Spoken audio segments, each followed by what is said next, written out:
بسم اللہ الرحمن الرحیم۔ دوستو، کیا آپ نے کبھی سوچا ہے یہودی لوگ بھی مسلمانوں کی طرح روزے رکھتے ہیں، نماز پڑھتے ہیں؟ جی ہاں، یہودی دھرم میں بھی یہودی لوگ مسلمانوں کی طرح روزے رکھتے ہیں، اور یہودی لوگ روزوں کے درمیان میں کیسے کیسے حیرت انگیز کام کیا کرتے ہیں۔ کرتے ہیں اسٹارٹ اس ویڈیو کو۔ رمضان وہ پاک مہینہ ہے جس میں مسلمان 30 دن کے روزے رکھتے ہیں اور اپنے ہر گناہوں کی اللہ سے توبہ کرتے ہیں، معافی مانگتے ہیں۔ ویسے ہی یہودی لوگ بھی اپنے طے کیے وقت پر اپنی حیثیت کے مطابق روزہ رکھتے ہیں، لیکن اگر ان کا طور طریقہ دیکھا جائے تو ان کے اور مسلمانوں کے روزوں میں بہت ہی زیادہ فرق ہے۔ رکھیں، یہودی دھرم بنی اسرائیل کے بڑے دھرموں میں سے ایک بڑا دھرم ہے، اور بنی اسرائیل قوم اللہ کی ایک لاڈلی قوم ہوا کرتی تھی۔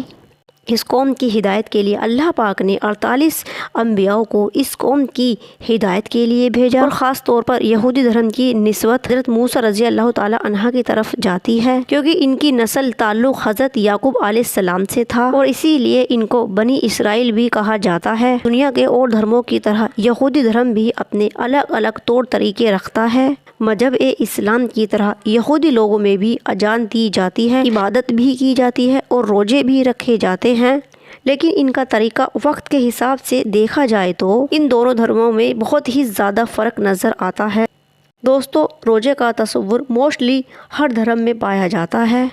اور ویسے ہی یہودی دھرم میں بھی روزے فرض ہیں، اور جنہیں یوم پور کے نام سے جانا جاتا ہے، اور یہ روزے سورج ڈوبنے سے لے کر اگلے دن اندھیرا چھا جانے تک رہتا ہے۔ اور یہودی دھرم میں 40 روزوں کا ذکر آتا ہے، اور یہ روزہ لگ بھگ 25 گھنٹے کا ہوتا ہے، اور ان روزوں کے بارے میں کہا جاتا ہے جب حضرت موسیٰ علیہ السلام رضی اللہ تعالی عنہ کوہ طور کی پہاڑی پر گئے تھے، اس وقت آپ نے وہاں 40 دن کا روزہ رکھا، اور اس وقت آپ نے وہاں پر نہ کچھ کھایا نہ کچھ پیا۔ ان روزوں کا ذکر اس طرح سے آیا ہے، یہودیوں کی کتاب میں توریت میں حضرت موسیٰ رضی اللہ تعالی عنہ کے اور حضرت موسیٰ رضی اللہ تعالی عنہ خداوند کے پاس،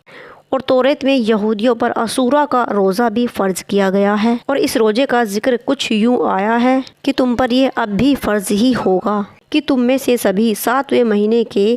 کیا دیسی کیا پردیسی سبھی روزہ رکھیں گے۔ ان دنوں میں کوئی بھی کام نہیں کریں گے، کیونکہ یہ دن تمہاری پاکیزگی کے لیے اور تمہارے واسطے کفار دیا جائے گا، اور تم اپنے سارے گناہوں سے خدا کے سامنے بالکل پاک ہو جاؤ گے۔ کتاب سیرت النبی میں ہے کہ یہودیوں میں روزہ فرض ہے۔ رضی اللہ تعالی عنہ 40 دن تک کوہ طور کی پہاڑی پر بھوکے پیاسے رہے، اور آپ نے وہاں بھوکے پیاسے 40 دن گزارے۔ اس لیے یہودی لوگ حضرت موسیٰ رضی اللہ تعالی عنہ کی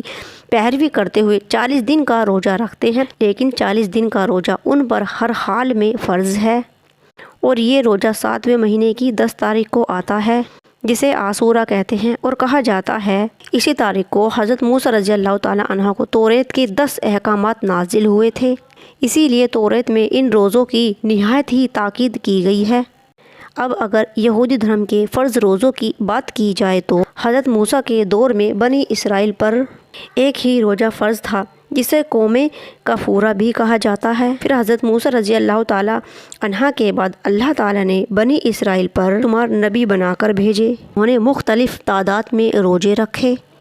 اور انہوں نے اپنے لوگوں کو بھی روزہ رکھنے کی ہدایت دی۔ اسی لیے یہودی لوگ یوم عاشوراء کے روزے کے علاوہ اور بھی بے شمار روزے رکھنے لگے۔ اور دوستو، یاد رکھیں، یہودی دھرم نے روزہ سورج ڈوبنے پر شروع ہوتا ہے، لگ بھگ 25 یعنی 25 گھنٹے بعد دن اندھیرا چھا جانے تک رہتا ہے۔ کی حالت میں یہودی لوگ برا کام کرنے سے لے کر جسمانی تعلقات بھی نہیں کرتے، اور ان سے بہت پرہیز کیا جاتا ہے۔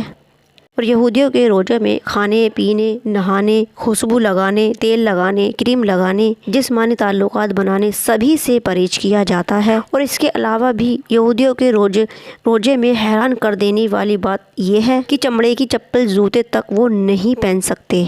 اور پھر دن گزر جانے کے بعد وہ اپنے خدا کے سامنے اپنے گناہوں کی توبہ کرتے ہیں، معافی مانگتے ہیں۔ دھرم میں 4 روزے اور رکھے جاتے ہیں جو صبح سے شام تک رکھے جاتے ہیں، اور دلہا اور دلہن اپنی آنے والی زندگی کے لیے شادی والے دن بھی روزہ رکھتے ہیں۔ اور یہودی دھرم میں اگر کسی لڑکے یا لڑکی کی شادی ہوتی ہے تو وہ اپنی شادی والی